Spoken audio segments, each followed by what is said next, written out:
Hello, in this video, we will learn how to find the site-wide N grams of our competitors. You need to copy the competitor's link. Go to Screaming Frog. You must have the latest version of Screaming Frog, and then start the process. Site-wide N grams can be different if your website has different semantic content networks. Semantic content networks, in simple words, refer to the categories you are focusing on. Here you can see that this website has a total of 7 categories, which means it has a total of 7 content networks. Now, when you select the N grams here, you need to sort them so that all the semantic content networks are organized. These are CPU coolers. You will select all of them here. When you scroll down, you will see the N gram section. To display the N grams here, you must enable Store HTML and Store Rendered HTML. However, this requires a premium license, which I do not currently have available. Nevertheless, I will show you the entire procedure. As I showed in the settings, you need to enable both options and then start crawling in the website. Afterward, when you select the URLs, you will see options for 1 gram, 2 gram, 3 gram, and 4 gram. You must look at least at the 2 grams, 3 grams, or 4 grams. When you select multiple articles and view their N grams from here, you will get an idea of which words are being used across multiple URLs. Let me clarify what site-wide N grams mean once more. Site-wide refers to the N grams across the majority of the pages. An individual page is not considered a site-wide N gram. Site-wide means it pertains to the entire website or a significant portion of it.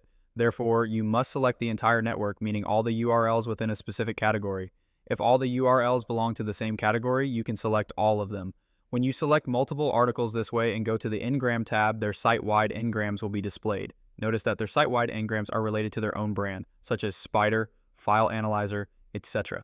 Essentially, these are the site-wide N grams excluding generic terms. The export button is also provided above, allowing you to export the data. Furthermore, if you select any specific N gram, the sidebar will tell you exactly which pages that N gram has been used on. If you want to analyze your own website, ensure that your main keywords are present in the majority of the content. If your main source context is not visible in the N grams, meaning those specific N grams are not showing up, it implies that your website lacks focus.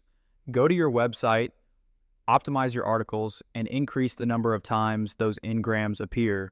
You must increase the amount naturally so that Google can understand the focus of your website. Additionally, when you use the body text here, you can also find internal linking opportunities. If you feel there are any N grams that you could internally link, this is a very good method to use. I write some N grams for the motherboard niche or for a specific category or semantic content network. Here you can see the 2 grams listed.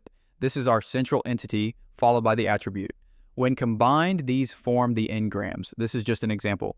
N grams should be designed to define the overall focus of your website. For instance, if your source context, meaning your website's monetization method, includes motherboard reviews and motherboard comparison, etc., and your central entity, which the website is focused on, is motherboard itself. The source context terms will differ depending on the semantic content network of your website, but the central entity is focused on your main domain. It represents the main focus of your domain.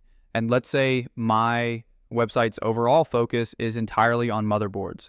Then motherboard will remain consistent everywhere, but the source context will change based on the specific category. I hope this concept is clear to you. This will become even clearer as we proceed.